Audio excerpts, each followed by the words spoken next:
అరటికాయ దొంగలు.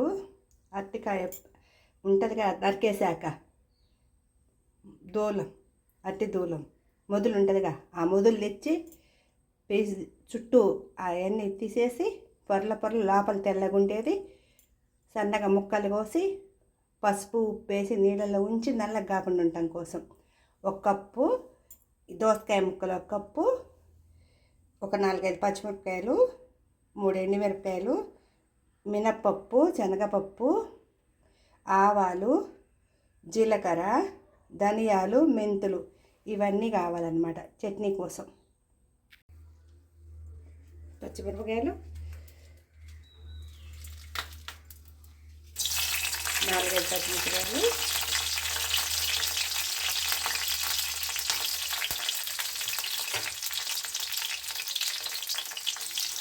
అరటి అవి ఉంటాయి కదా బొక్కలు, అరటి దొంగలు, అరటి చెట్టు కొట్టేసినాక కింద ఉంటాయి కదా దొంగలు, వాటిని ఏమంటారు?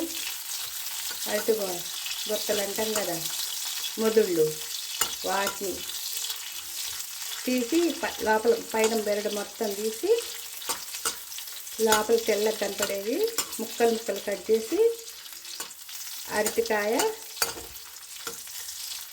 బొక్కలతోటి పచ్చడి. ఇప్పుడు వాటికి ఒక 5-6 పచ్చిమిరపకాయలు, ఒక 3 ఎండుమిరపకాయలు రెండు కలిపేస్తేనే టేస్ట్ బాగుంటుంది అన్నమాట. పచ్చిమిరపకాయలు అంటే కారం చూసుకొని వేసుకోండి. ఈ పచ్చిమిరపకాయలు చప్పకున్నాయి అందుకని కొంచెం మరిన్ని వేసాను నేను. ఇప్పుడు వేగిపోయి ఇప్పుడు ఏం చేయాలంటే ఆవాలు, జీలకర్ర,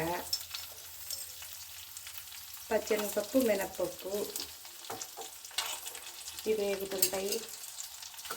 వేగుతుంటే వేగుతూనే ఉన్నాయి. వేగేటప్పుడు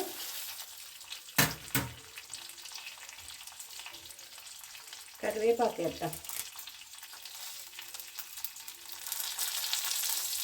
కరివేపాకు క్లీన్ చేసుకొని పక్కన పెట్టుకున్నాను అన్నమాట. కరివేపాకు, ధనియాలు అవి వేస్తేనే ఏ చట్నీకైనా టేస్ట్ మంచి స్మెల్ వస్తుంది అన్నమాట. ఇప్పుడు ధనియాలు, మెంతులు వేసా.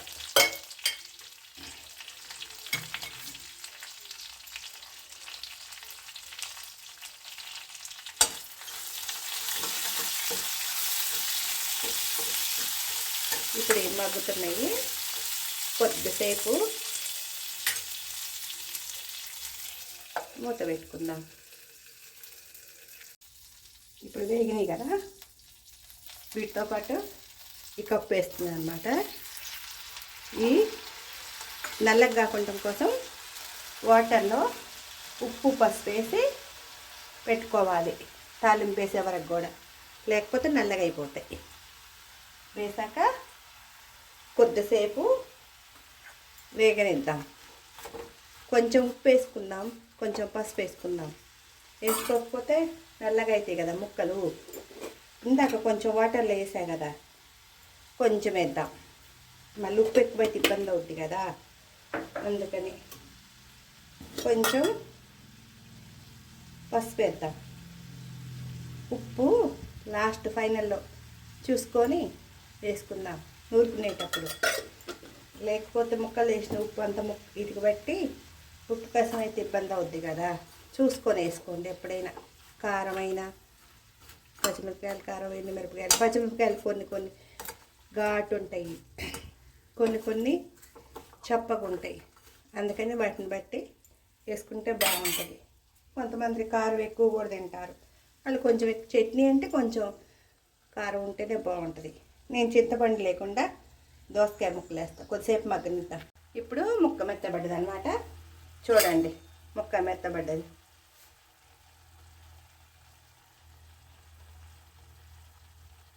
మెత్తగా చూడు.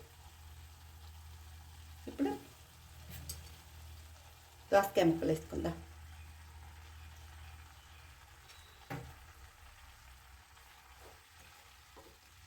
తొందరగా మెత్తగైనాయి. అరటి దోట పచ్చడి. పులుపు కోసం మీరు చింతపండైనా వేసుకోవచ్చు. నేను చింతపండు ఎక్కువ వాడిన అనమాట, అందుకని కాంబినేషన్గా దోసకాయ వేస్తున్నా. కావాలనుకుంటే టమాటా, బచ్చల కూర, చుక్క కూర కూడా పుల్లగా ఉంటుంది కదా, అవి కూడా వేసుకోవచ్చు. బచ్చల కూర కానీ చుక్క కూర కానీ పులుపు కోసం అవి వేసుకుంటే కూడా పుల్లగా ఉంటుంది. చట్నీ అంటేనే పుల్లగా ఉండాలి కదా, టేస్ట్ బాగుంటుంది కదా. అరటి దోటలో ఫైబరు, కిడ్నీలో స్టోన్స్ ఇలాంటివి కూడా పోతాయి అన్నమాట. అరటి దోట సగానికి పోసి దాంట్లో వాటర్ తాగండి, కిడ్నీ ఇన్ఫెక్షన్ పోద్దని చెప్తున్నారు కదా చాలామంది ఆయుర్వేదం డాక్టర్లు. ఇలా కూడా చేసుకోవచ్చు మీరు. హెల్త్ పీచు కూడా ఉందన్నమాట. ఫైబర్ తినండి, డైజెషన్ ప్రాబ్లం ఉండదని చెప్తారు కదా, మంచిదన్నమాట డైజెషన్కి. ఇలా చేసి మీరు కూడా ట్రై చేసుకోండి. అయిపోయింది చూడండి,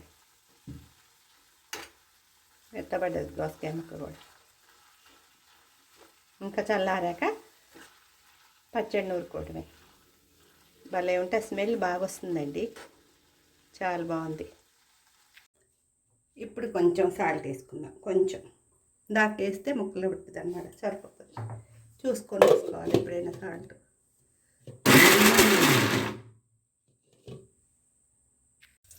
కొంచెం పోపు గింజలు వేసుకుందాం. తాలింపుకి ఆవాలు, కొంచెం జీలకర్ర,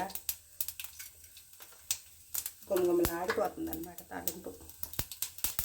చిన్న వెండి మిరపకాయ వేసా, పోపు గింజలు కొంచెం ఆయిల్ వేసా అన్నమాట.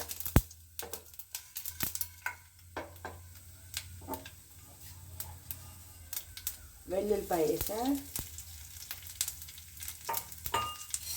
సరిపోయిందండి ఉప్పు కూడా భలేగా.